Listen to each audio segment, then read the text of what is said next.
ദേ ഇവളാണവൾ. ഏവൾ?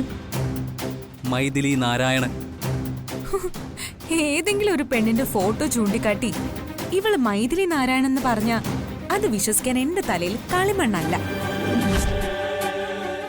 ഇത് തല വേറെയാ.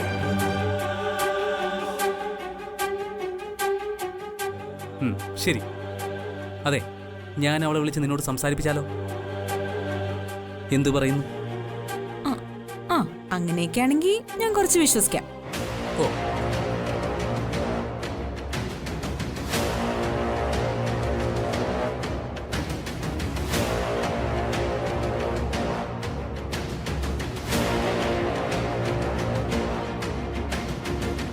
ഹലോ, മൈഥിലി നാരായണനല്ലേ? അതെ. മൈഥിലി, നമ്മൾ തമ്മിലുള്ള ബന്ധത്തെപ്പറ്റി ഞാൻ മീനാക്ഷിയോട് സംസാരിച്ചു. എനിക്കെല്ലാം മീനാക്ഷിയോട് പറയേണ്ടി വന്നു.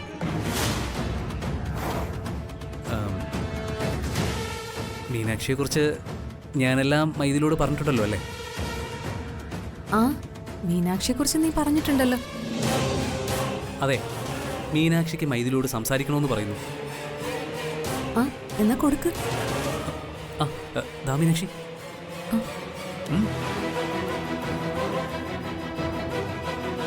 ഹലോ. ആ, മീനാക്ഷി. മീനാക്ഷിയെ കുറിച്ച് ഡീറ്റെയിൽഡ് ആയി വൈശാഖനോട് സംസാരിച്ചിട്ടുണ്ട്. ഞങ്ങളുടെ പ്രണയത്തെക്കുറിച്ച് മീനാക്ഷിക്ക് അറിയാലോ അല്ലേ? ആ, അറിയാം. ഞങ്ങളുടെ ലവ് സക്സസ് ആവണം. അതിന് മീനാക്ഷിയുടെ ഹെൽപ്പ് അത്യാവശ്യം. മീനാക്ഷി ഞങ്ങളെ സഹായിക്കുമോ?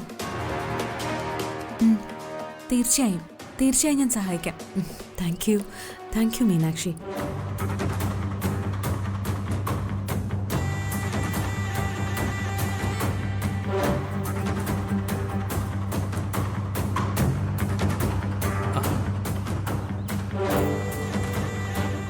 മീനാക്ഷി, ഇപ്പോ നിന്റെ സംശയം തീർന്നോ? തീർന്നിട്ടില്ല. പിന്നെ എനിക്ക് ഈ മൈഥിലിയെ നേരിട്ട് കാണണം. ആ കൂടിക്കാഴ്ചയിൽ എന്നോടൊപ്പം ഇവിടുത്തെ മൈഥിലി ഉണ്ടാവണം.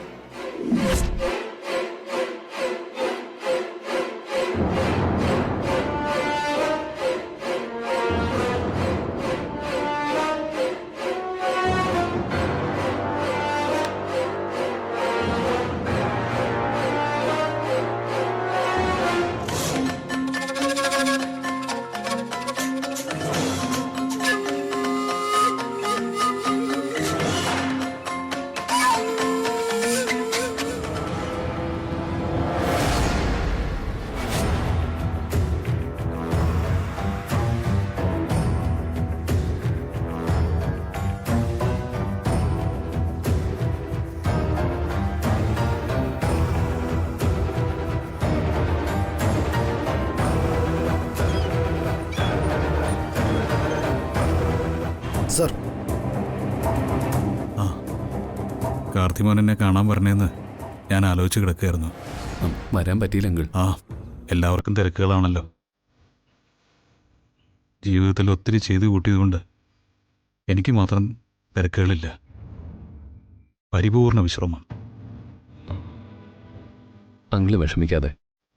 അങ്കിളിനെ ഈ നിലയിൽ വന്ന് കാണാനുള്ള ബുദ്ധിമുട്ടുകൊണ്ടാണ് ഞാൻ വരാത്തത്. എന്ത് ചെയ്യാം? അമ്മ സ്നേഹം തരുന്നു, അച്ഛൻ ജീവിതം പഠിപ്പിക്കുന്നു. ഞാനിവരെ രണ്ടുപേരെയും മനസ്സിൽ നിന്ന് വിട്ട് ഒരു തെറ്റിലേക്ക് വഴുതി വീണു.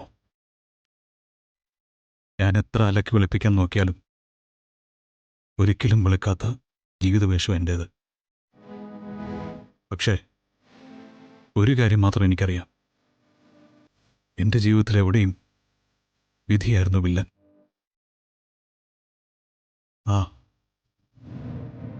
അതൊക്കെ പോട്ടെ. എന്നെ കാണാൻ വന്ന എൻ്റെ കാർത്തിമോനെ ഞാൻ ഓരോന്ന് പറഞ്ഞ് വിഷമിപ്പിക്കുന്നില്ല. പറയൂ, വീട്ടിൽ എന്തൊക്കെയുണ്ട് വിശേഷങ്ങൾ? അച്ഛനും അമ്മയ്ക്കും സുഖം തന്നെ? സുഖമാണെങ്കിൽ ഞാൻ വന്നത് വേറെ ചില വിശേഷങ്ങൾ പറയാൻ വേണ്ടിയിട്ടാണ്. എന്ത് വിശേഷങ്ങൾ? മുത്തശ്ശനും മുത്തശ്ശിയും കൂടി പെട്ടെന്നെടുത്ത തീരുമാനമാണ്. അങ്കിളിന് സന്തോഷമുള്ളൊരു കാര്യം തന്നെയാണ്. നീ അത് എന്താണെന്ന് പറ മോനെ. മീനാക്ഷിക്കൊരു കല്യാണ ആലോചന.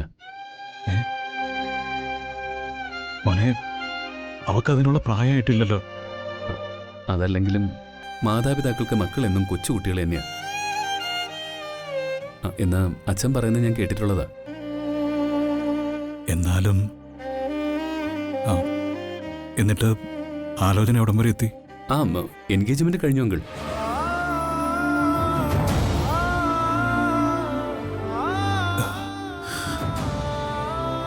അല്ല, അങ്കിൾ എന്തിനാ കരയുന്നത്? സന്തോഷം കൊണ്ട് ഞാനില്ലെങ്കിലും എൻ്റെ മോക്ക് എൻ്റെ അച്ഛനും അമ്മയും നിങ്ങളെല്ലാവരും ഉണ്ടല്ലോ. അതിൻ്റെ ഒരു സന്തോഷം കൊണ്ട് ഞാനൊന്ന് കരഞ്ഞു പോയതാ. അവള് ചെമ്പകമംഗലത്തെ കുട്ടിയല്ലേ അങ്കിൾ? അവളുടെ കാര്യത്തിൽ ഞങ്ങൾക്ക് എല്ലാവർക്കും ഒരുപോലെ ഉത്തരവാദിത്വമില്ലേ? എൻഗേജ്മെന്റ് വളരെ ഭംഗിയായിട്ട് നടന്നു. കല്യാണവും അധികം വൈകാതെ നടത്തണമെന്നാ മുത്തശ്ശിയുടെയും ദേവമ്മയുടെയൊക്കെ തീരുമാനം. അല്ല, അവളെ കല്യാണം കഴിക്കാൻ പോകുന്ന ആളാരാണെന്ന് മോൻ ഇതുവരെ പറഞ്ഞില്ല. ഓ സോറി അങ്കിൾ, നമ്മുടെ വൈശാഖ, മീനാക്ഷിയുടെ വരൻ. മാലതി അമ്മയുടെ ബ്രദറ് വൈശാഖ്. ഓ, അവൻ നല്ല ചെറുപ്പക്കാരനാണോ? അതെ, മീനാക്ഷിക്ക് അവനെ ഇഷ്ടപ്പെട്ടു. അങ്കിൾ എന്താ ആലോചിക്കുന്നത്? കരിഞ്ഞുപോയൊരു സ്വപ്നത്തെക്കുറിച്ച് ആലോചിക്കായിരുന്നു. നിറപറയും നിലവിളക്കം വിളങ്ങുന്ന മുല്ലപ്പന്തലിലേക്ക് മകളുടെ കൈയും പിടിച്ച് കയറി വരുന്ന ഒരു സ്വപ്നം. താലി ചാർത്തി കഴിഞ്ഞ മകളെയും മരുമകനെയും അനുഗ്രഹിച്ചയക്കുന്ന ഒരച്ഛന്റെ സ്വപ്നം. അങ്കിളിന്റെ ആ സ്വപ്നമാ സാക്ഷാത്കരിക്കാൻ പോകുന്നത്. അതെങ്ങനെ സാക്ഷാത്കരിക്കും കാർത്തി?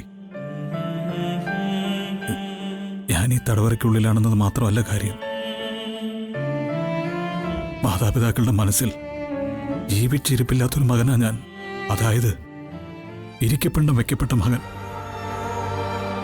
അതൊക്കെ അന്നത്തെ പ്രത്യേക വികാരത്തിൽ മുത്തശ്ശി ചെയ്തായിരിക്കും അങ്കിൾ. ഏതായാലും അങ്കിളിനെ കുറിച്ച് ഓർക്കാത്ത ഒരു നിമിഷവും മുത്തശ്ശന്റെയും മുത്തശ്ശിയുടെയും ജീവിതത്തിൽ ഉണ്ടാവുന്ന എനിക്ക് തോന്നുന്നില്ല അങ്കിൾ. എന്തായാലും മീനാക്ഷിയുടെ കല്യാണത്തിന് അവളുടെ അച്ഛൻ ചെമ്പകമംഗലത്ത് ഉണ്ടാവണം.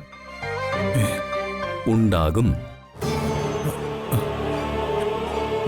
മോനെ, ഞാൻ ആ പ്രതീക്ഷകളുമായിട്ട് കാത്തിരിക്കുന്നില്ല. ആഗ്രഹിച്ചിട്ട് സാധിച്ചില്ലെങ്കിൽ എനിക്കതൊരു വലിയ നിരാശയായിരിക്കും.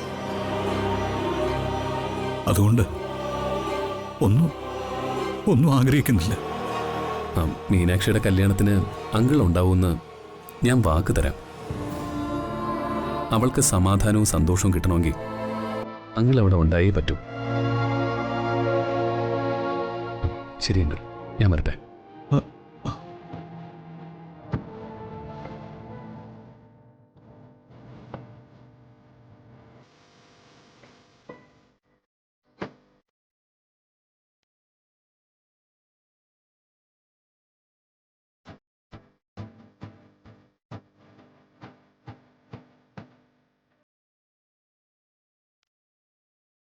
ജയറാമൻ, വരൂ.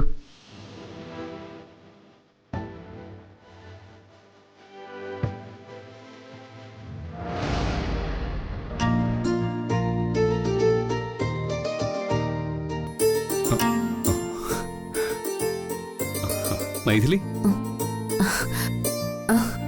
കാർത്തിക്,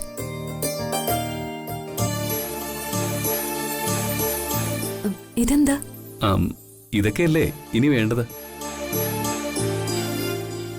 നമ്മുടെ ജീവിതത്തിലെ ഏറ്റവും പ്രധാനപ്പെട്ട ഒരാള് ഇങ്ങോട്ട് വരാൻ പോവല്ലേ?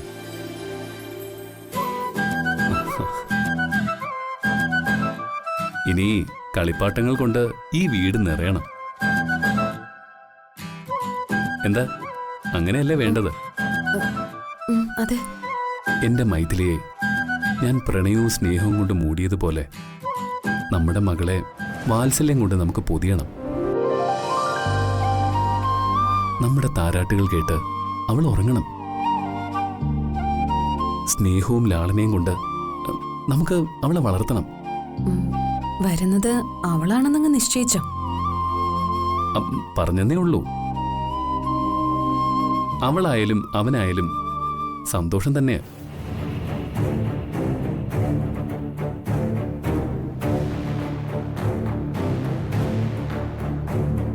എന്താ മൈഥിലിക്ക് എന്തെങ്കിലും ടെൻഷനുണ്ടോ? ഏയ് ഇല്ല. അത് നുണ. മൈഥിലിയെ കുറെ നാളായിട്ട് ഞാൻ വാച്ച് ചെയ്യുക. എപ്പോഴും എന്തോ ഒരു ടെൻഷൻ ഉള്ളത് പോലെ. മനസ്സ് മറ്റെവിടെയോ ആണ്. ഒരിടത്തും ഉറച്ചു നിൽക്കാത്തത് പോലെ.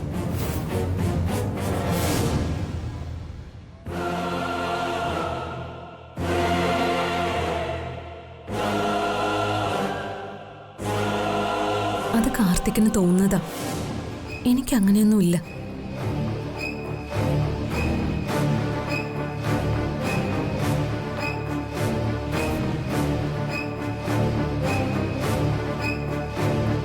ഒരു പക്ഷേ എനിക്ക് തോന്നിയതായിരിക്കും. പോലീസ് ഡിപ്പാർട്ട്മെന്റിലല്ലേ എനിക്ക് ജോലി. കുറ്റാന്വേഷണവും കുറ്റവാളികളെ കണ്ടെത്തലുമല്ലേ എൻ്റെ പ്രൊഫഷൻ. അറിയാതെയാണെങ്കിലും ഭാര്യയെയും ആ കണ്ണുകൊണ്ട് നോക്കിപ്പോവും.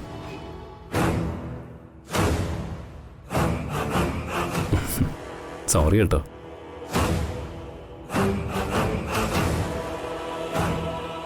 ആ പക്ഷേ എന്ത് ടെൻഷൻ ഉണ്ടെങ്കിലും എന്നോട് പറയണം കേട്ടോ.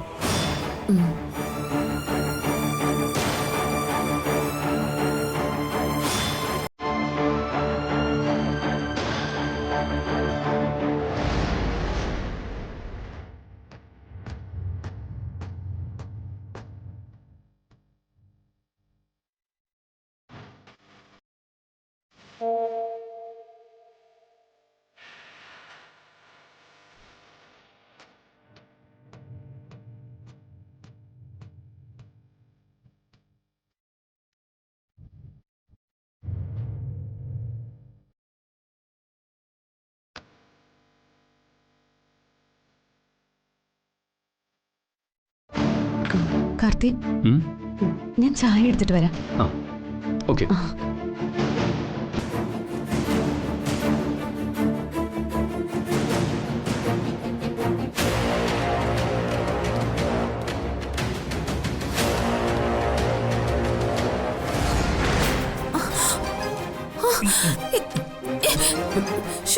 പേടിച്ചു പോയല്ലോ. നീ എന്തായി കാണിച്ചേ? ഓർക്കപ്പുറത്തൊക്കെ കയറി പിടിച്ചാ ഞാൻ ഒച്ച വെക്കില്ലേ? ഒച്ച വെച്ചാലേ ഞാൻ നിന്റെ വായിൽ കുത്തിപ്പിടിക്കും. എന്തായാലും ഒരു ബഹളം ഉണ്ടാവില്ലേ?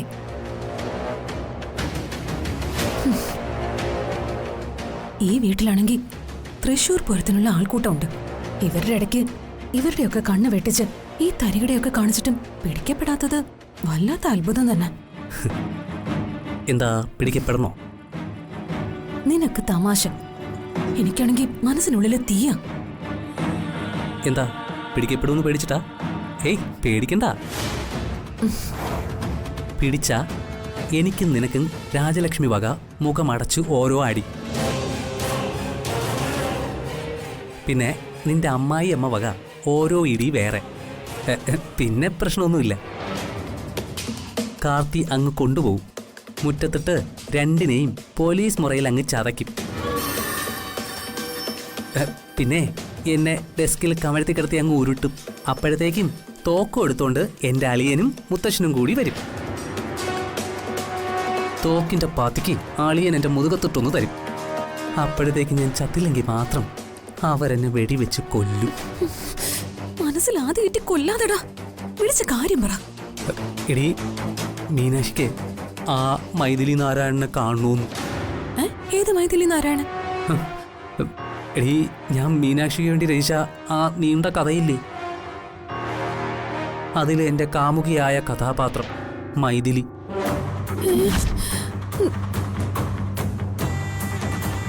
ഇനി എന്ത് ചെയ്യും? ഇല്ലാത്ത മൈഥിലിയെ ഞാൻ ഇവിടെ പോയി ഉണ്ടാക്കാനാ? കാര്യങ്ങൾ കുഴഞ്ഞല്ലോടാ. എന്തായാലും നാളെ ബീബീസ് റെസ്റ്റോറൻറ്റിലേക്ക് വരാൻ ഞാൻ അവളോട് പറഞ്ഞിട്ടുണ്ട്. നീ കൂടെ ഉണ്ടാവണമെന്ന് അവൾക്ക് ഒരേ നിർബന്ധം. അവിടേക്ക് വന്ന് എന്ത് ചെയ്യൂടാ? കുറേ കഥകൾ കൂടി മെനഞ്ഞ് അവളെ വിശ്വസിപ്പിക്കാൻ എങ്ങനെയെങ്കിലും ശ്രമിക്കാം. നീ എന്തായാലും നാളെ വാ. ഓക്കേ. ഏതോ ഒരു യൂസ്ലെസ് വരുന്നുണ്ട്. ഓടിക്കോ ഓടിക്കോ.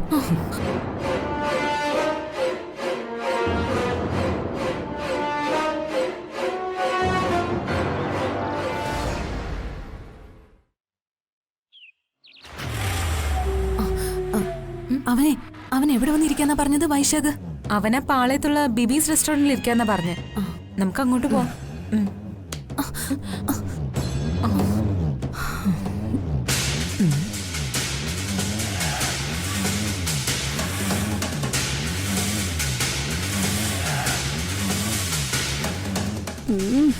ഇവരെന്താ ഇപ്പൊ ചക്കര ഈച്ചയും പോലെ? എന്തോ ഒരു അണ്ടർസ്റ്റാൻഡിങ് ഉണ്ടല്ലോ. രണ്ടും കലവുടയ്ക്കുന്ന മിണ്ടാപ്പൂച്ചകളാ. പോവാം.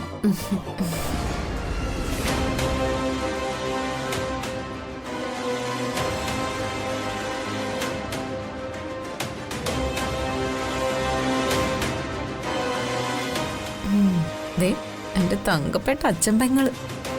അവരെ സേതുരാമയ്യരുടെ കൊച്ചമ്മ. ഇവര് അയ്യരുടെ കൊച്ചമ്മയാണോ? ഏത് സേതുരാമയ്യര്? CBI diary കുറിപ്പിലെ. അങ്ങനെ ഇവരുടെ മരുമകളാവുന്നതിനേക്കാളും ഭേദം തീവണ്ടിക്ക് തല വയ്ക്കുന്നതാ. അവരുടെ തല മുതൽ പെരുവിരൽ വരെ വിഷോ. എന്താടി എന്നെ കണ്ടപ്പോ രണ്ടെണ്ണം കൂടി ഒരു മുറിവെറുപ്പ്? അരിമുറുക്കോ?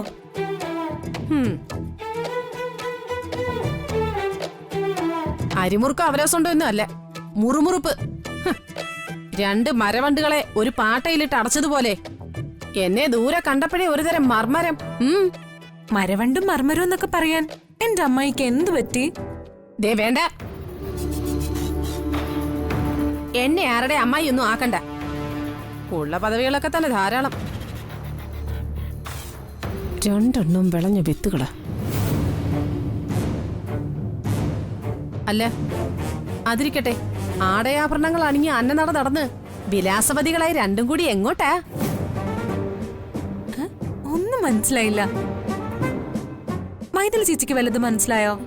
ഇല്ല. കട്ടി മലയാളം, സംസ്കൃതം മാറ്റി മലയാളത്തിൽ ചോദിക്കാമായി. ചമഞ്ഞൊരുങ്ങി രണ്ടുപേരും കൂടി എങ്ങോട്ടാണെന്ന്. ഓ അതോ, ഞാൻ ഈ മൈഥിലി ചേച്ചിയും കൊണ്ട് ചെക്കപ്പിന് പോവാ. എന്ത് ചെക്കപ്പോ? ഓ പുതിയ സേവനം. എന്തൊരു സന്മനസ്. സന്മനസ്സുള്ളവർക്ക് സമാധാനം ഉണ്ടാവും അമ്മായി. അമ്മായി കാരണം അത്യുന്നതങ്ങളിലെ ദൈവത്തിന് മഹത്വം ഉണ്ടല്ലോ. എന്നാലേ നിന്റെ ഈ സന്മനസ്സും അതിലൂടുണ്ടാവുന്ന സമാധാനവും എന്റെ മരുമകൾക്ക് വേണ്ട. ഇവളെ നീ അങ്ങ് വിട്ടേക്ക്. അതെന്താ? ഇവളെ ചെക്കപ്പിന് കൊണ്ടുപോകാൻ ഇവളുടെ ഭർത്താവുണ്ട്, എന്റെ മകൻ ACP കാർത്തിക്. നീ അതിന് വെച്ച വെള്ളം അങ്ങ് വാങ്ങി വെച്ചേക്ക്. അതെന്താ അമ്മായി അങ്ങനെ? എന്റെ അച്ഛന്റെ അനന്തരവനും എന്റെ അമ്മാവന്റെ മകനും ആ കാർത്തിക്. ഒരർത്ഥത്തിൽ പറഞ്ഞ എന്റെ മുറച്ചെറുക്കൻ. മുറച്ചെറുക്കന്റെ ഭാര്യയെ ഹോസ്പിറ്റലിൽ കൊണ്ടുപോകാൻ ഒരു മുറപ്പെണ്ണുങ്ങൾക്കും അവകാശമില്ലേ? എടി മതി നാക്കിട്ട് അലച്ചത്. നിന്റെ നാക്കിനെ കുറച്ച് റെസ്റ്റ് കൊടുക്ക്, ഇല്ലെങ്കിലേ അത് പണി മുടക്കും. മൈഥിലി ചേച്ചിയെ ഞാൻ ചെക്കപ്പിന് കൊണ്ടുപോക്കാളാം അമ്മായി. വേണ്ടാന്ന് പറഞ്ഞില്ലേ? നീയുമായിട്ടുള്ള കമ്പനി എന്റെ മരുമകൾക്ക് വേണ്ട.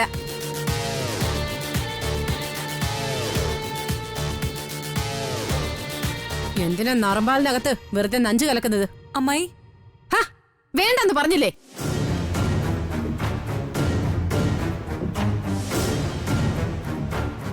എന്താ അമ്മേ? എടാ, നിന്റെ ഭാര്യയെ മെഡിക്കൽ ചെക്കപ്പിന് കൊണ്ടുപോകേണ്ടത് നിന്റെ ഉത്തരവാദിത്വമല്ലേ? അല്ലെന്ന് ഞാൻ പറഞ്ഞു. നീ പറഞ്ഞില്ല. പക്ഷേ ദേ ഇവള് ഈ മീനാക്ഷി നിന്റെ ഭാര്യയെ ഒരുക്കിക്കൊണ്ട് ദേ മെഡിക്കൽ ചെക്കപ്പിന് പോകാൻ പോകുന്നു. അത് വേണ്ട മീനാക്ഷി, ഞാൻ കൊണ്ടുപോയിക്കോളാം മൈഥിലി.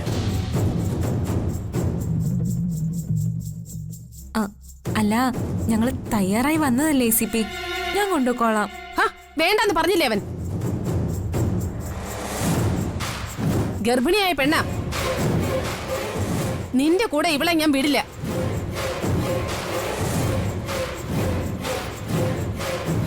ഡാ, വേഗം മൈഥിലി ഹോസ്പിറ്റലിൽ കൊണ്ടു.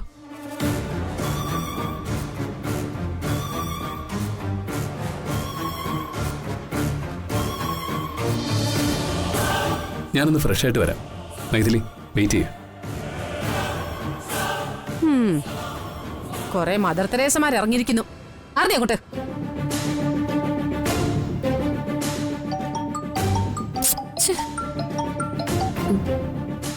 ഹലോ, എന്തായി? നിങ്ങളവിടെ? പ്ലാൻ ചെറുതായിട്ടൊന്ന് പാളി. അതെങ്ങനെ? അമ്മ വന്ന് വട്ടം നിന്നു. റോഡിന് കുറുകെ വന്ന് കാർ യാത്ര തടസ്സപ്പെടുത്തുന്ന കാട്ടാനെ പോലെ അല്ലേ? അതെ. നന്നായി.